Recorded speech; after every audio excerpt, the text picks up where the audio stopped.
Assalamualaikum warahmatullahi wabarakatuh. Anak-anakku, berjumpa kembali dengan Mem Febri. Lebih tepatnya kita bertemu di kelas 11 ini dalam pelajaran bahasa Inggris wajib. Kalau yang kelas 10 kalian tidak bertemu dengan Mem tapi dengan Pak Piki. Sekarang di kelas 11 Mem akan mengajar kalian dalam pelajaran bahasa Inggris wajib. Untuk pertemuan pertama, Mem ajarin basic English-nya dulu ya. Kita belajar tentang noun atau kata benda. Nah, di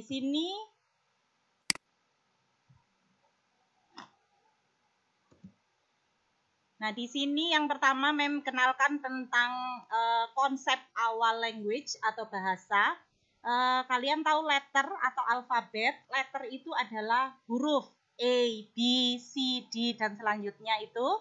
Kumpulan huruf membentuk kata atau word gitu ya. Kemudian kumpulan kata membentuk kalimat atau sentence. Kumpulan kalimat membentuk paragraf. Dan yang struktur paling tinggi adalah kumpulan paragraf membentuk wacana atau teks. Untuk alfabet diartikan sebagai a set of letters in a fixed order that you use when you are writing a language. Maksudnya adalah, apa bedanya Mem alfabet sama letters? Kalau letters itu adalah hurufnya, kalau alfabet adalah susunannya. Nah, kenapa Mem kita kelas 11 kok diajarin alfabet dulu? Penting bagi Mem berdasarkan pengalaman mengajar bertahun-tahun bahwa kalian untuk pronunciation atau pengucapan alfabet mulai dari A sampai Z itu banyak yang belum bisa. Oke, untuk yang pertama A, B, C, D, E, F, G, H, I, J, K, L, M, N, O, P, Q, R, S, T, U, V, W, X, Y, Z. Z boleh, Z boleh. Itu hanya masalah accent saja. Ada yang American, ada yang British. Yang perlu kalian waspadai adalah di sini. Biasanya ada yang bilang hate gitu ya. No, it's H. Nah, kemudian ada dua yang suka ketukar, yaitu antara G sama J. Nah, itu saja untuk alfabet atau lettersnya. Mem, perlunya apa sih kita bisa pronunciation untuk alfabet itu? Untuk how do you spell your name atau bagaimana kalian mengeja nama. Biasanya kalau kalian reservasi di hotel atau restoran itu pasti ditanyakan untuk spelling name atau pengejaan nama. Misalnya ya, Mem kalau ditanya orang how do you spell your name? V, E, B, R, Y. Now try to spell your name. Giliran kalian ya, coba. Now try to spell your name. Oke, dan untuk konsep yang awal kita belajar kalau tadi alfabet atau letters itu membentuk kata atau word. Nah, jenis kata, kind of words di sini adalah yang pertama noun atau kata benda. Yang kedua adalah adjective atau kata sifat. Yang ketiga adalah adverb atau kata keterangan. Kata keterangan itu ada beberapa, tapi yang umumnya dipakai untuk anak SMA adalah adverb of time, keterangan waktu, dan adverb of place, keterangan tempat. Kemudian yang terakhir adalah verb atau kata kerja. Oke? Konsep awal di sini kalian harus kuasai bahwa jenis kata ada noun, adjective, adverb, sama verb. Yang pertama, untuk noun, kata benda.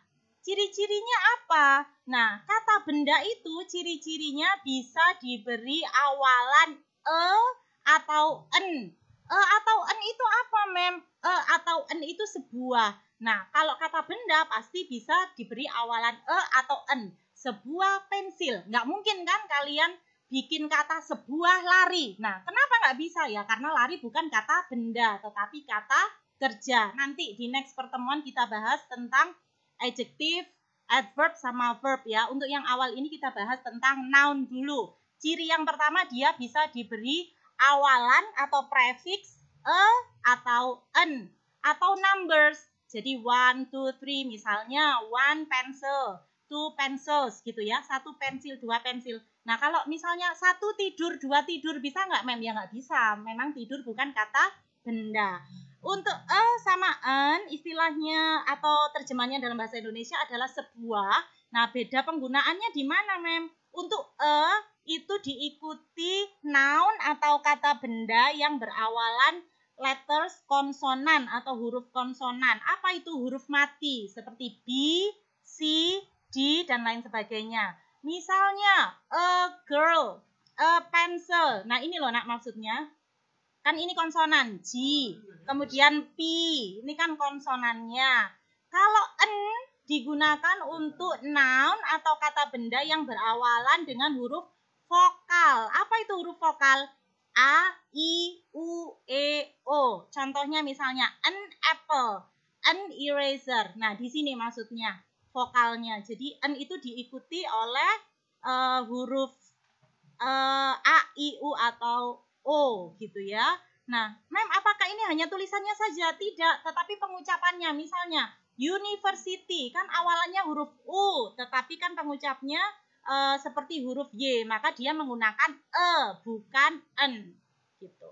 Sekarang kata benda itu terdiri dari benda apa saja Mem? Apakah benda mati semua itu disebut kata benda? Tidak. Kata benda atau noun itu juga meliputi benda mati maupun benda hidup. Misalnya kalau yang benda hidup ada child atau anak, boy, anak laki-laki, cat, kucing, semua hewan itu juga masuk kata benda atau noun. Dog, kemudian tumbuhan, flower, bunga, tree, tumbuhan itu juga termasuk noun, kata benda. Nah, benda mati contohnya apa? Ya, semua benda mati ini, pen, book, house, rumah, road, jalan, plane, pesawat, itu juga masuk kata benda, yaitu benda mati. Kemudian, apa yang termasuk kata benda lagi? Benda yang bisa dihitung, countable, maksudnya bisa dihitung 1, 2 gitu. Misalnya ruler, penggaris, 1 penggaris, 2 penggaris, bisa kan? Kemudian cow, misalnya sapi, 1 sapi, 2 sapi, gitu bisa dihitung, countable. Maupun yang tidak bisa dihitung, apa? Uncountable, misalnya flour, tepung, kemudian air, itu juga termasuk benda, tapi yang uncountable atau tidak bisa dihitung. Nanti lebih lanjut ada bahasan tentang countable sama uncountable. Nah, kemudian kata benda, noun, itu juga dibagi menjadi dua, singular sama plural. Kalau yang singular itu maksudnya yang tunggal, jadi bendanya cuma satu. Kalau yang plural itu bendanya lebih dari satu, 2, 3, dan seterusnya itu sudah termasuk plural. Apa bedanya pengucapannya dalam bahasa Inggris dan tulisannya? Biasanya dari singular ke plural itu ada tambahan S, ES, atau dia yang betul-betul irregular atau tidak beraturan perubahannya. Kita bahas satu-satu. Untuk yang singular contohnya yang normal, misalnya table gitu ya, maka perubahannya ketika dia bentuknya jamak atau plural, jumlahnya lebih dari satu, maka ditambahi S, imbuhan S, tables gitu ya. Kemudian untuk yang orange, maka tambahannya adalah S lagi, oranges. Untuk dog, pluralnya dogs, glass, pluralnya glasses. Kemudian university, pluralnya adalah universities. Nah ini ada huruf Y atau Y di sini, maka perubahan untuk pluralnya itu diganti dengan huruf I, ES, tambahannya seperti itu. Nah, ini ada yang irregular atau tidak beraturan perubahannya.